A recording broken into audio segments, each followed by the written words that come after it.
India മുന്നണിക്ക് 200 200-ൽ കൂടുതലോ seat കിട്ടിയാൽ തീർച്ചയായും ഷിൻഡെ വിഭാഗത്തിലുള്ള ശിവസേനക്കാർ ഉദ്ധവ് താക്കറെയിലേക്ക് ഔദ്യോഗികമായി ചേരുമെന്ന് BJP നേതൃത്വത്തിന് നന്നായി അറിയാം. അതുപോലെ തന്നെ മഹാരാഷ്ട്രയിൽ അജിത് പവാർ കൃത്യമായും ശരത് പവാറിൻ്റെ കൂടെ ഒഫീഷ്യലായി തന്നെ ചേരും എന്ന് BJP നേതൃത്വത്തിന് നല്ലപോലെ ഭയമുണ്ട്. BJPയുടെ ഇപ്പോഴത്തെ ഈ ഗിമിക്സിന് മുമ്പിൽ താൽക്കാലികമായി നിന്നുകൊടുക്കുന്ന അല്ലാതെ അജിത് പവാറിന് പരിപൂർണമായ താല്പര്യമില്ല എന്ന് നേതൃത്വം പറയുന്നുണ്ട്.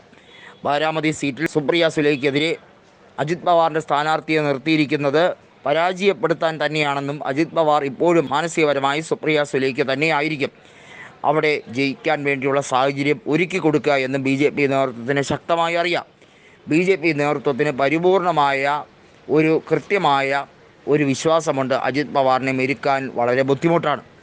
അജിത് പവാർ 2019-ൽ ദേവേന്ദ്ര ഫട്നാവിസുമായി ചേർന്ന് അധികാരം പങ്കിട്ട് സത്യപ്രതിജ്ഞ ചെയ്ത് ഒപ്പം കൂടാൻ ചേർന്നെങ്കിൽ പോലും അദ്ദേഹം മണിക്കൂറുകൾക്കകം രാജിവെക്കുന്ന ഒരു കാഴ്ചയാണ് നമ്മൾ കണ്ടത്. അജിത് പവാറിനെ സംബന്ധിച്ചിടത്തോളം അധികാരത്തിലേക്ക് തിരിച്ചു വരിക എന്നുള്ളത് വളരെ ബുദ്ധിമുട്ടേറിയ ഒരു കാഴ്ചയാണ്.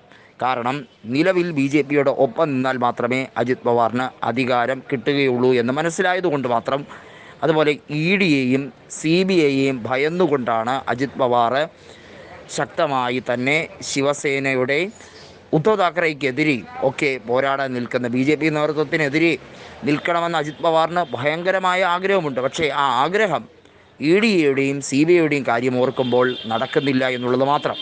CBIയെയും EDയെയും ഭയന്നുകൊണ്ട് അജിത് പവാർ താൽക്കാലികമായി BJP നേതൃത്വത്തിനോട് ഒപ്പം നിൽക്കുന്നത് എക്കാലത്തും BJPക്ക് അധികാരം ലഭിക്കുമ്പോൾ മാത്രമേ നിൽക്കാൻ പറ്റൂ. അതല്ലെങ്കിൽ അജിത് പവാറിനെ വിരട്ടിക്കൂടെ നിർത്താൻ കഴിയില്ല എന്ന് BJP നേതൃത്വത്തിന് നന്നായി അറിയാം. അതുകൊണ്ടാണ് BJP നേതൃത്വം ശക്തമായി ഇവിടെ തിരിച്ചുവരവിന് വേണ്ടി മാധ്യമങ്ങളെപ്പോലും വിലക്കെടുക്കാൻ ശ്രമിക്കുന്നതെന്ന് കോൺഗ്രസ് ആരോപിക്കുന്നു.